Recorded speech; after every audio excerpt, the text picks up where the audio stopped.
Olá, estamos aqui para continuar com a nossa busca ao entendimento, né, do livro de Salmos, e hoje nós continuaremos aqui no 3, né? Eu creio que será muito proveitoso.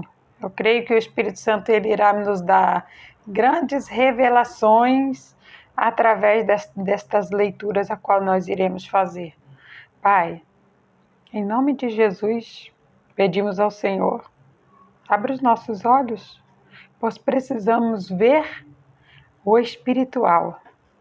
Abra o nosso entendimento, pois nós precisamos entender o sobrenatural do Senhor. Revela-nos, Pai, a tua vontade, o teu querer, em o nome do Senhor Jesus. Glória a Deus.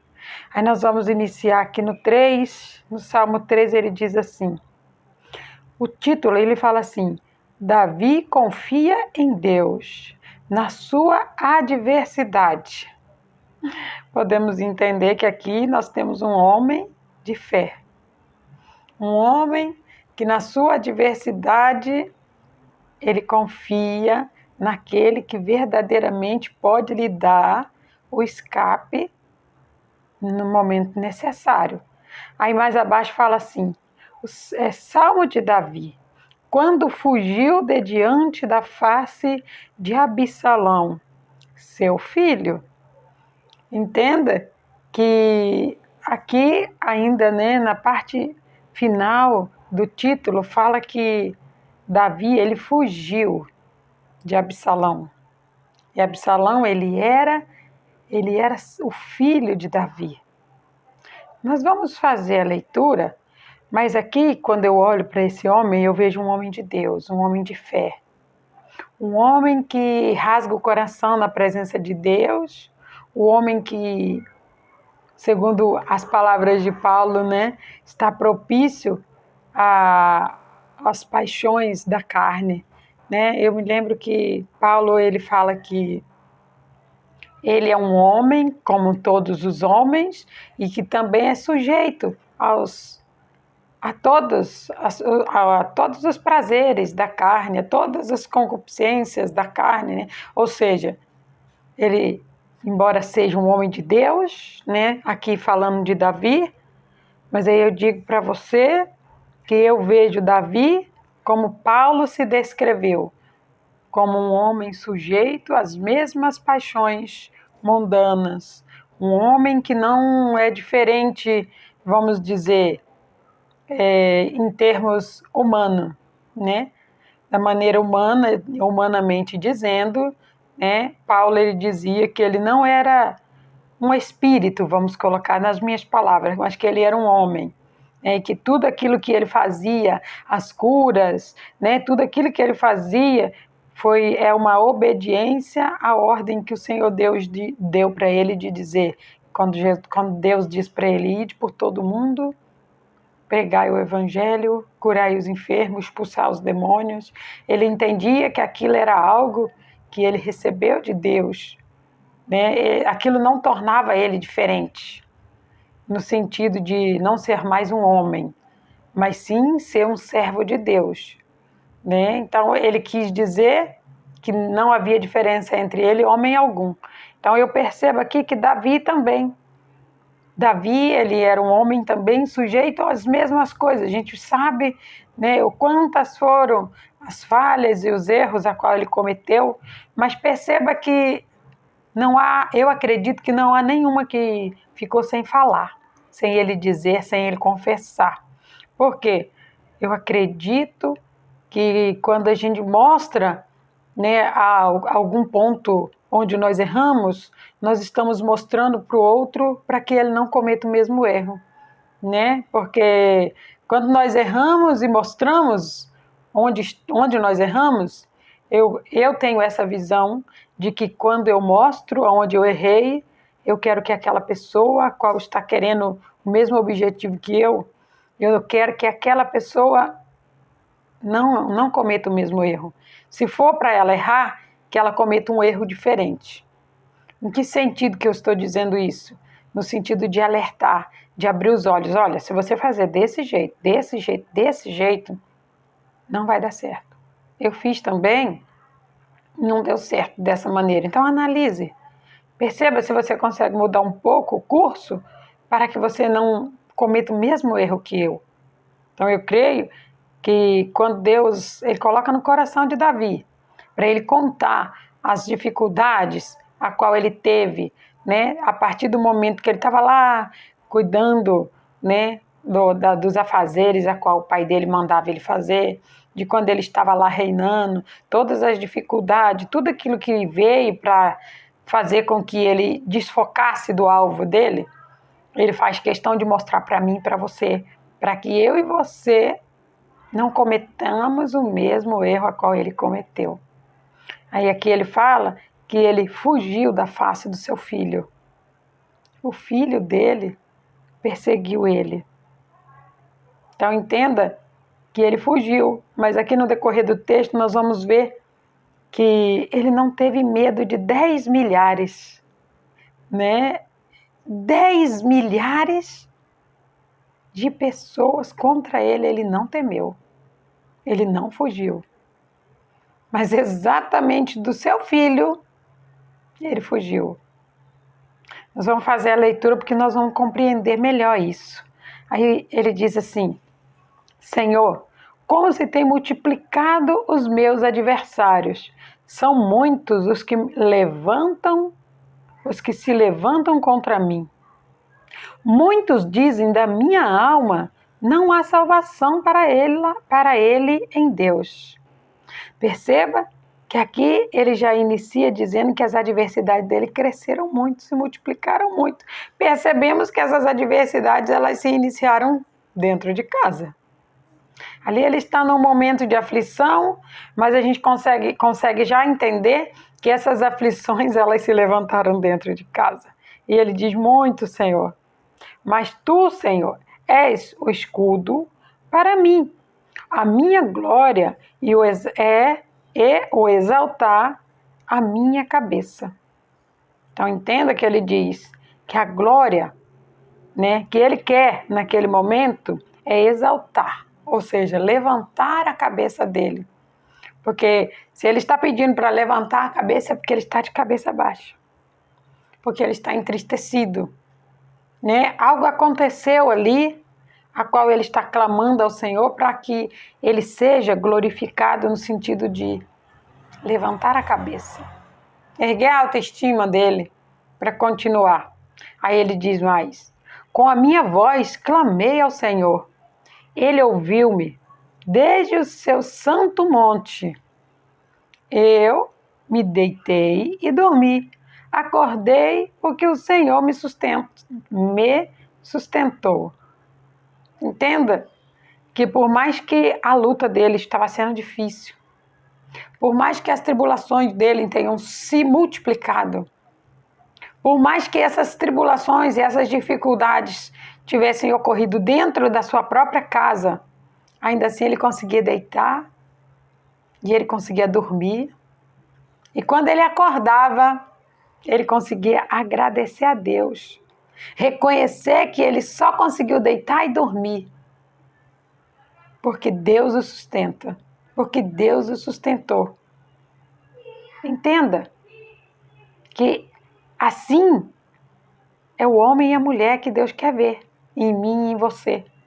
A luta pode estar grande, a dificuldade pode ter se ampliado demais, pode ter multiplicado muito. Essa luta, essa dificuldade, ela pode até ter se levantado dentro da nossa casa. Mas Deus quer que eu e você tenhamos paz. Deus quer que eu e você possamos deitar e dormir o sono dos justos. Acordar descansados e entender que Deus é que te deu mais aquele dia e que agora, hoje, descansado, é mais um dia para você continuar a lutar, continuar a vencer. Entenda que quando a gente deita e dorme, é porque a gente tem paz. Lutas, todo mundo tem. As lutas não podem roubar o nosso sono. As adversidades, elas não podem roubar o nosso sono. Porque o nosso corpo, a matéria que aqui está, ela necessita do sono, ela necessita do descanso. Nem que for um pouco, mas ela precisa. Então Deus, Ele quer que eu e você tenhamos paz. Nós estamos tendo lutas, todos têm lutas, né? Paulo, ele diz que ele era um homem sujeito às mesmas paixões. Davi, ele fala que se multiplicaram muitas as adversidades dele, as lutas dele. Mas ele acredita em Deus de uma tal forma, ele tem fé.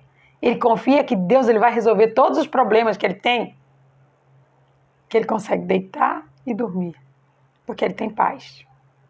Que quando a gente deita para dormir, não consegue dormir, rola para lá, rola para cá e acorda, é porque nós não temos paz. Deus quer que tenhamos paz. Em meio à adversidade, em meio a lutas, Deus ele quer que nós tenhamos paz. Porque Jesus ele disse que ele não veio para trazer paz. Ele veio para trazer a espada, que é a palavra de Deus. Para que eu e você saibamos que quando confiamos em Deus, quando cremos em Deus, nós podemos descansar, porque nós temos um que é todo poderoso, que é o Rei dos Reis ao nosso lado. Aí ele continua: não terei medo de 10 milhares de pessoas que se puseram contra mim ao meu redor. Entenda. Houve uma batalha, a qual foi Davi e Saul.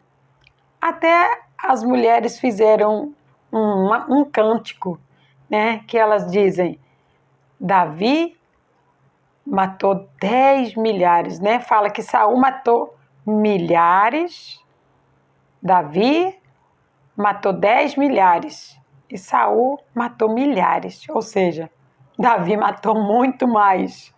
Me recordo também que Saul não gostou do cântico, né? Porque quando nós conseguimos vencer, sabe, 10 milhares, é porque Deus está na nossa frente. É porque nós estamos colocando Ele na nossa frente, é porque nós estamos crendo nele, é porque nós estamos confiando nele e a nossa vitória é certa sempre. Mas haverá aquele que não vai gostar disso. Mas eu preciso entender que eu não preciso me preocupar com o que os outros estão dizendo de mim. Eu preciso me preocupar com o que Deus está dizendo de mim. É essa a única opinião que me importa. Então, e Davi, ele tinha essa consciência. O que Deus está falando de mim é o que importa. O resto é o resto. Eu posso ter errado, eu posso ter pecado, eu posso ter falhado, mas eu confessei para o meu Deus. Eu pedi perdão ao meu Deus. Eu me levantei e eu continuei lutando, porque Deus me chamou para vencer. Ele sabia disso. E Deus estando na minha frente, não tem como eu não vencer. Aí ele continua: levanta-te, Senhor. Salva-me, Deus meu, pois feriste a todos os meus inimigos no queixo, quebrantastes os dentes aos ímpios. Então aqui ele levantou um clamor ao Senhor, após ele já ter superado as fases a qual ele necessitava naquele momento de oração, e ele pede para Deus socorrer ele, porque ele está se sentindo fraco, porque ele está se sentindo vulnerável, porque ele está se sentindo naquele momento necessitando de Deus, da força de Deus. E nós sabemos que o Senhor é a nossa força. Nós sabemos que a nossa mente, ela pode fraquejar, o nosso corpo pode fraquejar, mas sabemos que nós temos um Deus para nos dar força, um Deus para nos colocar de pé, um Deus a qual Ele olha para mim e para você e diz: vai, crê somente, confia, acredita, usa essa fé que eu te dei. O nosso Deus, Ele olha para mim e para você e Ele diz simplesmente: crê somente. Se tu credes, verás a glória de Deus. E é isso que nos basta. O Senhor Jesus, Ele diz para mim e para você: a minha graça te basta. Nós não precisamos de mais nada, a não ser da graça de Deus. Olha como que ele finaliza. A salvação vem do Senhor. Sobre o teu povo seja a tua bênção.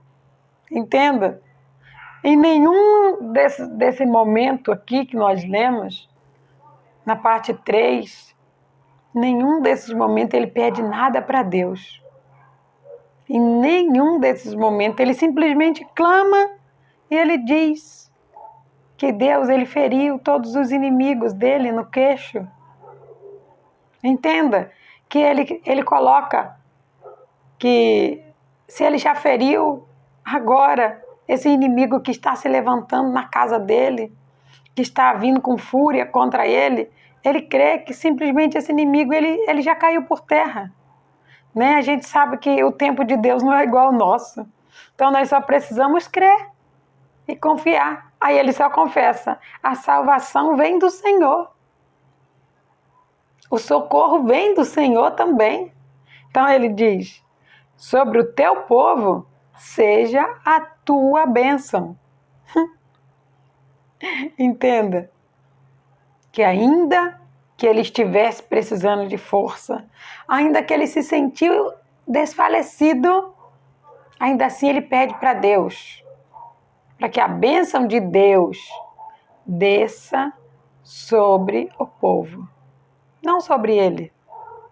Entenda, isso é um homem de fé, isso é um homem de Deus, isso é um homem que não é egoísta, esse é um homem que não quer crescer sozinho, ele não quer vencer sozinho, ele precisa que todo o povo cresça com ele, que a bênção de Deus desça na vida de cada um.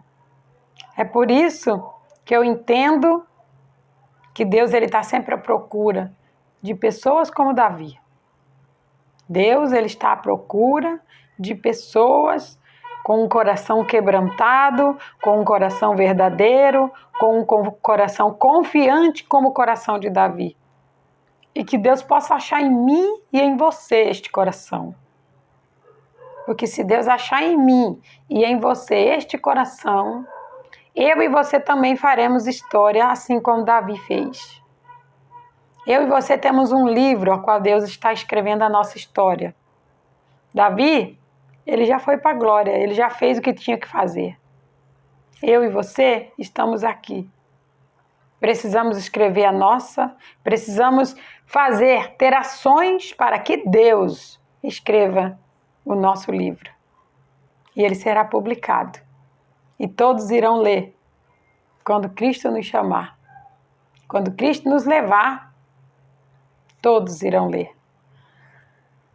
Que o Espírito Santo fale mais ao teu coração. Pai, muito obrigada, Senhor. Obrigada, meu Pai, por me fazer entender essa história tão linda, real, que aconteceu de um homem quebrantado, de um homem que buscou o Senhor acima de tudo, de um homem, Pai, que ensinou para cada um de nós que podemos falhar, que podemos cair, mas que nós não podemos é ficar caído, é se levantar, é se fortalecer, é buscar mais do Senhor. Oh, Pai, eu te agradeço, Senhor, por conhecer uma história real tão linda como essa. E que o Senhor possa, Pai, olhar para nós, olhar para mim, Pai, e achar em mim, Senhor, alguma dessas virtudes a qual o Senhor colocou neste homem. E se eu for digna, Pai, que o Senhor encontre em mim todas essas virtudes. Oh, Deus, e que através dessas virtudes eu possa ter ações para preencher, Pai, para que o Senhor preencha o livro a qual o Senhor está escrevendo, que pertence a mim ainda nesta terra. Eu te agradeço, meu Deus, de todo o meu coração, no nome do Senhor Jesus. Glória a Deus.